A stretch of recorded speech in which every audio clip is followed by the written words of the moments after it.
Good morning, grade 10s. I hope you guys are doing well and keeping up to date with your work. The first thing for today, please, is to download the memo for the 18th and 19th of May. Please go through it, mark your work, and do any corrections that you might need to do. For today, we are going to look at the introduction to functions. But before you watch the video, please, would you download the notes for today, read through them, make any summaries in your book, and then we are going to do a little bit of recapping, and then we're going to do some examples together. So please download those notes and have a read through them. You would have seen in your notes that we are going to work with 4 functions this year. The first one is a linear function or a straight line graph. This should be familiar to you. You have done it in grade 8 and grade 9. And our original formula, so when in the notes it spoke about the mother formula, that means the original formula where there have been no transformations done to that formula. The original formula for a linear function would be y is equal to x. The second one we're going to look at is a quadratic function, which we call a parabola.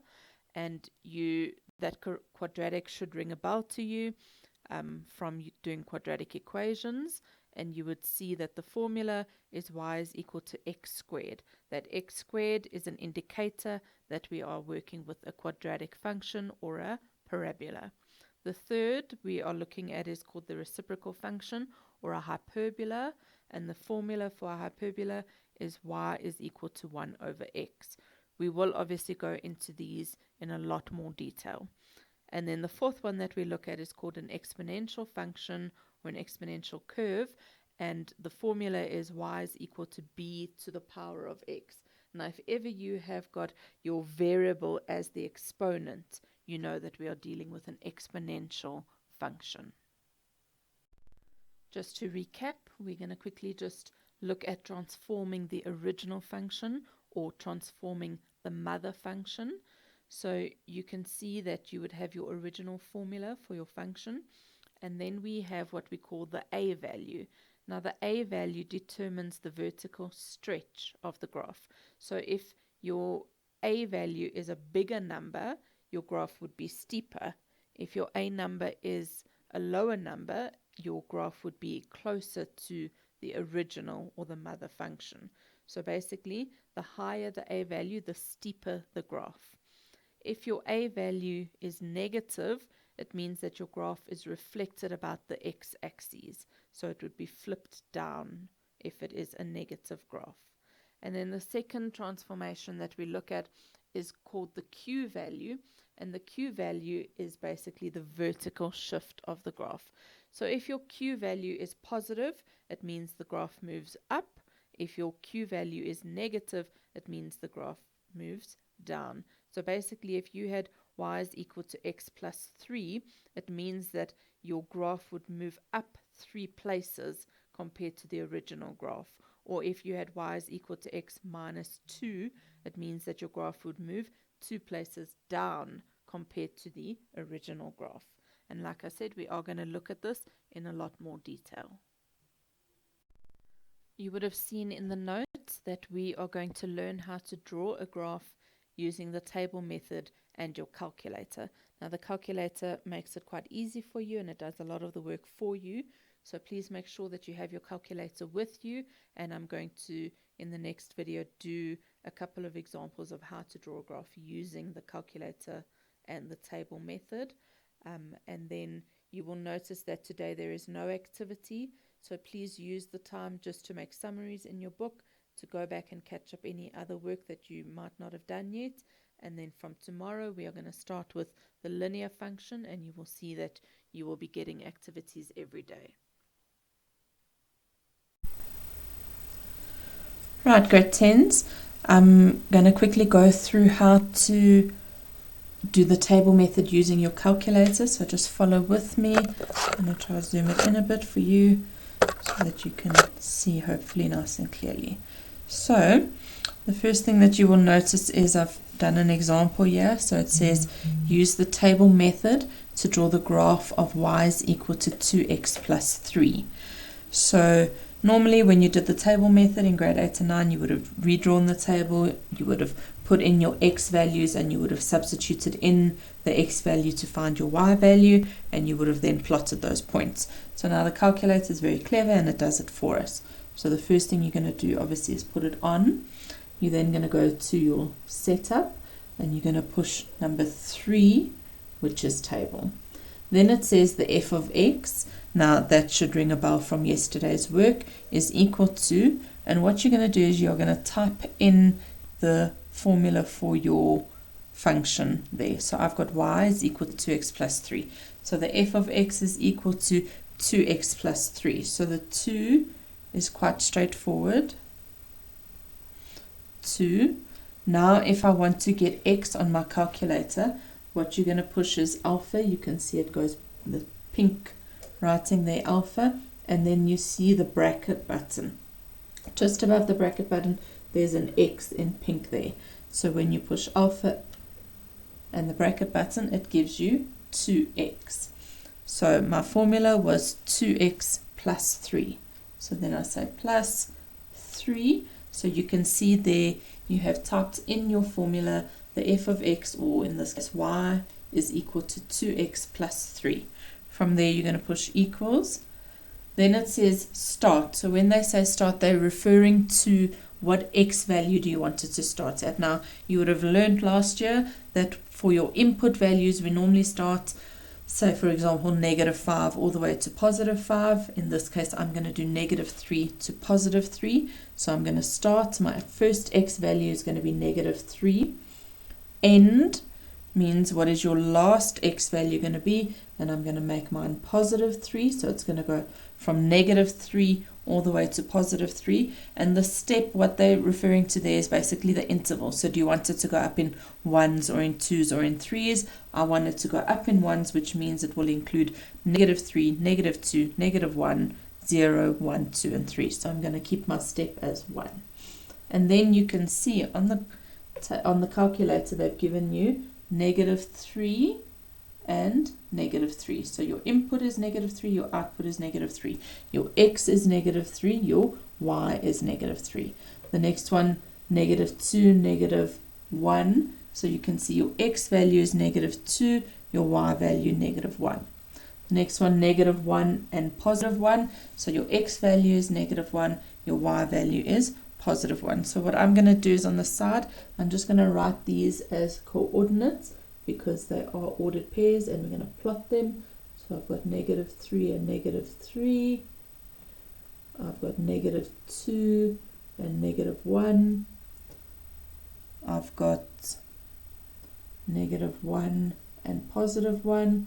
And then if you scroll down, I've got 0 and 3.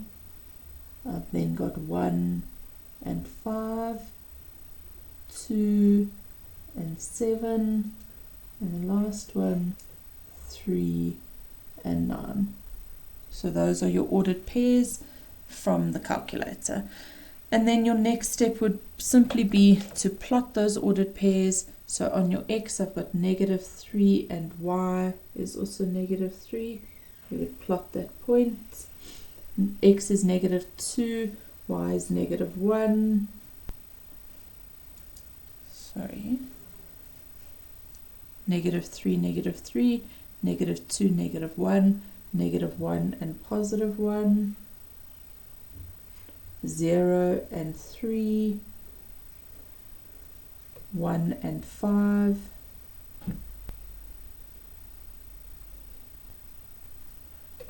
2 and 7.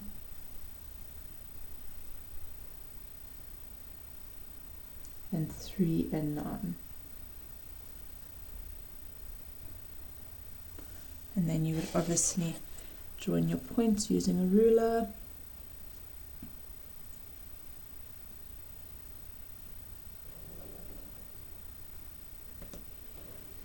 And you would extend it a little bit, put an arrow on each side, and then you can label it. I'm going to label it over here. Y is equal to 2x plus 3. Okay, I'm going to do a second one with you. I'm just going to zoom out quickly so that you can see that whole page and copy that into your workbook, please, just as an example. Okay, grade 10's our second example. It says use the table method to draw the graph of y is equal to 2x squared minus 3.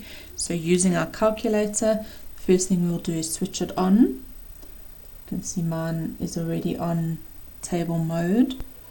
So I'm going to type in my formula, y is equal to 2x squared minus 3. So it says f of x is equal to 2. If I want to get the x, I would say alpha and the close bracket button, which gives me the x there. And now I want to square it to get 2x squared. So you can see there's a squared button there. Squared and then minus 3. So I've got my equation, my formula, 2x squared minus 3. I push equals.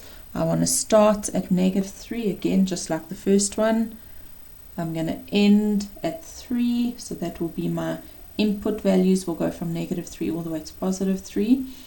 The steps, I'm going to go in intervals of 1 again, and there you can see they've given me my coordinates, so I'm just going to write them here on the side. I've got -3 and 15. I've got -2 and 5. I've got -1 and -1. I've got 0 and -3. I've got 1 and -1. I've got 2 and 5. And the last one, I've got 3 and 15. So once I've got my ordered pairs, I can then plot the points. So I'm going to use my ruler just to make it a bit more accurate. So I've got -3 on the x-axis and 15 on the y-axis. I'm going to just make my point there. I've got -2 on the x-axis and 5 on the y-axis. I've got -1 on the x and -1 on the y. I've got 0 on the x and -3 on the y. I've got 1 on the x and -1 on the y. Just there. I've got 2 on the x and 5 on the y, which is there. And lastly, I've got 3 on the x and 15 on the y, which is there. Okay, so now I have plotted my 7 points, and from there all I'm going to do is join them, and when you join them you're going to make a nice curve.